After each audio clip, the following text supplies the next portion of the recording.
La puissance, que la puissance. J'ai pas connu la défaite depuis mon existence. Gros, je m'en sors bien, suis jamais raculé. Parle en français, parle en cash, prends tes distances. Ramenez-moi la tête, je reste quand on passe à table. Qu'est-ce que tu me parles dans ta zone, t'es qu'un guetteur. Ceux qui pensent me connaissent, ne me connaissent pas. Salut Yannival. Salut Vincent. Peux-tu te présenter en quelques mots? Moi c'est Yannivan Dogbo, joueur de CC Foot, étudiant à l'université en droit et passionné de football et passionné de football je pense. Alors avant de s'intéresser à ton parcours en CC Foot, parle-nous de tes activités que tu fais à côté, notamment de tes études. Moi en ce moment je suis à l'université de droit. Avant j'étais un petit peu dans ce qui était musique pendant longtemps dans mon adolescence. Aujourd'hui, même si on a dit qu'on parlait pas de foot, je me suis beaucoup plus orienté vers le foot. Donc je suis surtout université, beaucoup de lectures, apprendre beaucoup de choses et voilà, c'est ce qui rythme un petit peu ma vie. Depuis combien de temps tu t'intéresses à ce sport? C'est foot en général ou le football? Le football. Le football, depuis 2003. Depuis 2003 où un de mes amis d'enfance que tu connais, du nom de Youssef, a commencé, parce que j'habitais avec lui, a commencé à me parler de ce sport, à m'initier à ce sport. On a commencé à jouer au foot dans le salon avec des nounours, je me rappelle, on était petits. Et depuis ce moment-là, j'ai pas lâché. Et depuis combien de temps tu pratiques le CC Foot? CC Foot officiellement depuis février 2015. Comment t'es-tu intéressé à cette discipline? C'est que comme j'étais malvoyant déjà depuis que j'ai 2-3 ans, en fait quand je jouais un petit peu avec des voyants ou quand je commençais à vers mes 7-8 ans ou à approcher des clubs un peu plus lambda, c'est-à-dire des clubs de quartier, tout ça, j'ai compris que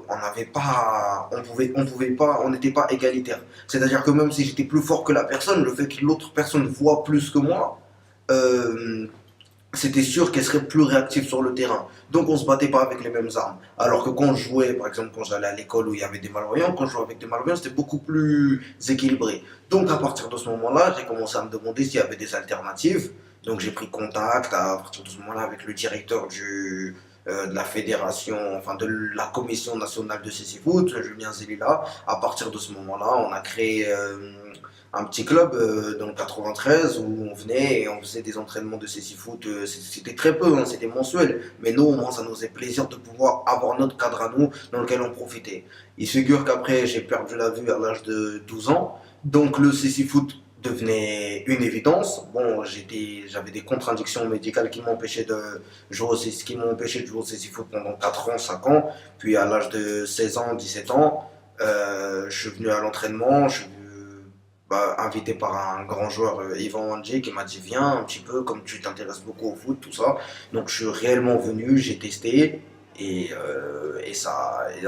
je connaissais déjà parce que, comme je l'ai dit, je connais depuis que j'ai 9 ans et même en grandissant, j'ai assisté à quelques entraînements mais rien d'officiel. Et donc à partir de ce moment-là, de mes 17 ans, et que je suis allé à cet entraînement, que je suis parti dans le club de Saint-Mandé, c'est là officiellement que je suis rentré dans le monde du CC Foot.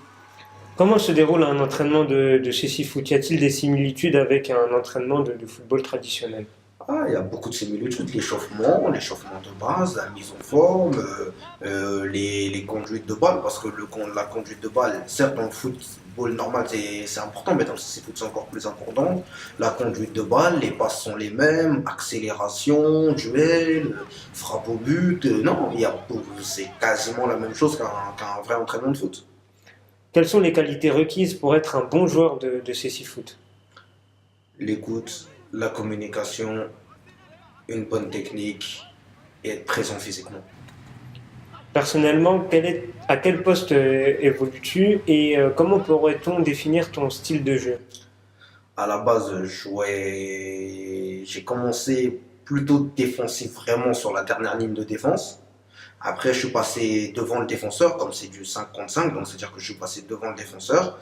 Et depuis la fin de l'année dernière, à peu près, mon entraîneur à Saint-Mandé m'avait mis attaquant offensif droit. Et depuis ce moment, même quand je suis à la PA, je me place plutôt à ce poste-là. Après, au niveau de comment je décrirais mon style de jeu, je décrirais qu'il y a beaucoup de physique. J'essaye de m'imposer physiquement. La technique, c'est pas ma première qualité. Mais je pense que grâce à une grosse présence dans les duels et une grosse présence dans les duels, il y a une capacité à ratisser les ballons et à pouvoir parfois repartir vite de ma défense, relativement rapide. Je pense que c'est de cette façon-là que je décrirais mon style de jeu. Je pense que si je devais comparer avec un footballeur, je dirais entre guillemets comme Matuidi, sans réellement me comparer à lui, mais dire que ça pourrait à peu près ressembler à Matuidi. Une anecdote sur un but ou une action marquante lors d'une rencontre que tu as effectuée? Bah, en fait, c'était parce que comme les matchs de CC Foot, il n'y a pas tout le temps du grand public à cause de la communication, à cause de la communication, de la communication du CC Foot, où les gens ne savent pas forcément à quel moment il y a des tournois, tout ça. Donc ce qui se passe, c'est qu'à un moment, on est parti jouer en Normandie, sauf que là, le public était préparé, ils savaient depuis une semaine qu'on allait venir, tout ça. Et quand on est rentré sur le terrain, le fait de, quand j'avais le ballon, entendre le public réellement crier, quand tu fais un petit pont, quand tu fais un crochet, quand tu fais ces choses-là, c'était vraiment quelque chose de plutôt cool. C'est-à-dire que tu t'enflammes un petit peu, tu tentes tout, des roulettes, des trucs comme ça. Et ouais, je pense que c'est un très très bon souvenir dans le CC Foot. Cette journée passée en Normandie, c'était lors d'un match amical contre le club de Nantes. Je pense que ouais, c'est l'anecdote qui m'a le plus marqué parce que c'était vraiment de belles sensations dans le CC Foot que tu dis ouais, je ne veux pas forcément vivre comme parce on se dit tous, imagine quand je regarde des matchs de foot, Ligue des Champions, il met une frappe ou il marque un but, il y a 50 000 personnes qui se lèvent, c'est un truc de foot, hein. Tu as aussi envie de faire lever un stade, mais même quand c'est moins de personnes, voir des petits qui ont des étoiles dans les yeux, qui viennent à la fin, qui te demandent des autographes, c'est vrai que c'est quelque chose de plutôt touchant. Peux-tu maintenant nous parler du club dans lequel tu évolues actuellement? Alors d'aujourd'hui, j'évolue dans le club de l'AVH. Ça fait 6 mois que j'ai commencé. Ce qui se passe, c'est-à-dire que l'année dernière, j'étais à Saint-Mandé. Je connaissais l'entraîneur de l'AVH, j'avais des amis à moi qui évoluaient à l'AVH. Et j'aimais beaucoup, c'est-à-dire que c'est un club qui est à la base plutôt sous-estimé et qui a fait quand même une très bonne saison l'année dernière en arrivant troisième au championnat de France. Voilà, à partir de ce moment-là, j'ai observé leur performance. Je connaissais bien, comme j'ai dit, l'entraîneur de l'AVH, le gardien de l'AVH, et j'ai remarqué une grande progression de la part des joueurs, une réelle volonté collective. Et le projet de ce club, à partir de ce moment-là, a commencé à m'intéresser. Et je me suis dit que personnellement, j'arrivais à un moment, à un plafond de verre dans mon ancien club. Personnellement, je n'arrivais plus à réellement évoluer. Donc je me suis dit, pour augmenter mon volume de jeu, grâce à la VH qui avait de bonnes infrastructures pour réaliser leurs entraînements, car ils pouvaient s'entraîner avec ce qu'on appelle les protèges qu'on met autour du terrain, des protèges gonflables lors des matchs de CC Foot, ce qui leur permettait de s'entraîner avec ça et d'être tout le temps en niveau de compétition. Donc une bonne équipe, un bon staff technique, de bonnes conditions d'entraînement. Je me suis dit, il faut que je vienne ici. Avec ton club, tu fais de la compétition. Peux-tu nous expliquer comment ça se déroule? En fait, ce qui se passe, c'est-à-dire que le CC Foot est composé grosso modo en France de 10 équipes. Et comme il y a 10 équipes, donc en général les championnats vont se passer que sur 4 ou 5 week-ends dans l'année. Donc 4 ou 5 week-ends, donc il faut la volonté des villes pour qu'ils puissent organiser les championnats. Donc parfois au niveau de l'organisation, ça peut être un peu plus compliqué d'en organiser plus. Donc à partir de ce moment-là, on va essayer de se mettre en place des petites compétitions au niveau régional, en tout cas avec les clubs les plus rapprochés, comme quand je jouais, comme par exemple sur Paris, là il y a Saint-Mandé, l'AVH et les Sporting. On va essayer de mettre en place des confrontations de ce style-là. Donc par exemple l'année dernière quand on jouait à Saint-Mandé, on a organisé plusieurs tournois en plus des week-ends de championnat. Donc en tout, on peut se retrouver à, je pense, 3 ou 4 tournois extra-championnat, 3 ou 4 tournois amicaux, plus 5 week-ends de championnat, et à peu près, et sans compter les matchs de démonstration. Donc je pense qu'on fait quoi, 11 ou 12 week-ends de CC Foot tout au long de l'année. Ça c'est avec mon club. Mais pour les internationaux, le rythme va être un peu plus régulier, car plus les rencontres internationales, ils pourront se permettre d'avoir plus de temps de jeu et plus de CC Foot. Alors, tu as parlé justement des internationaux. Est-ce que c'est possible aujourd'hui de vivre en tant que professionnel de cécifoot? Ça marche par prime sur grosse compétition. Donc non, c'est plutôt complexe. C'est-à-dire que c'est quelque chose de tous les 4 ans, par exemple quand je joue les Paralympiques. C'est-à-dire que le CC-Foot ne cherche pas encore de sponsors, de publicité, en tout cas de sponsors qui seraient rémunérés après. Le CC-Foot ne génère pas encore assez de revenus, assez d'engouement. Il n'y a pas 40 000 personnes qui viennent nous regarder pour que cela se répercussionne par des rémunérations régulières de joueurs.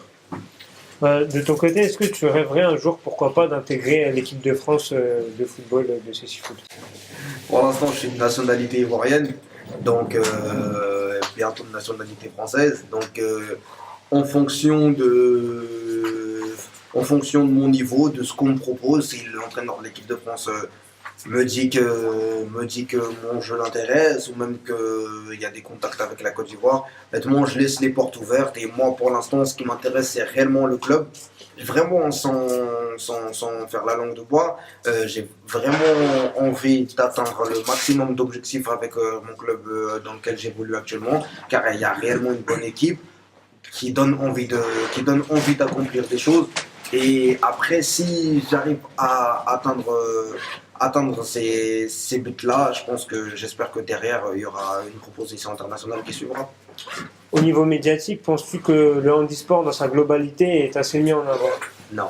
Et c'est dommage. C'est-à-dire que c'est pas parce que je suis en situation de handicap, mais c'est quelque chose qui est dommage parce que je suis sûr que ça intéresserait les gens. Je suis sûr que, c'est-à-dire que quand les gens ils viennent nous voir pour le cécifoot, à chaque fois ils nous disent qu'on a bien aimé, vraiment, et que les gens ils ont envie de regarder, re-regarder. Les jeunes ils ont des étoiles dans les yeux, les plus vieux ils sont fascinés. Le cécifoot c'est quelque chose qui bouge beaucoup. Après il y a, la course en fauteuil qui est quelque chose qui est de passionnant aussi, le fauteuil en basket. Il y a pas mal de choses dans le handisport, je pense qui intéresserait le grand public. Et je pense que les chaînes de télé, les journaux devraient plus se lancer et essayer de proposer ces formats-là au grand public.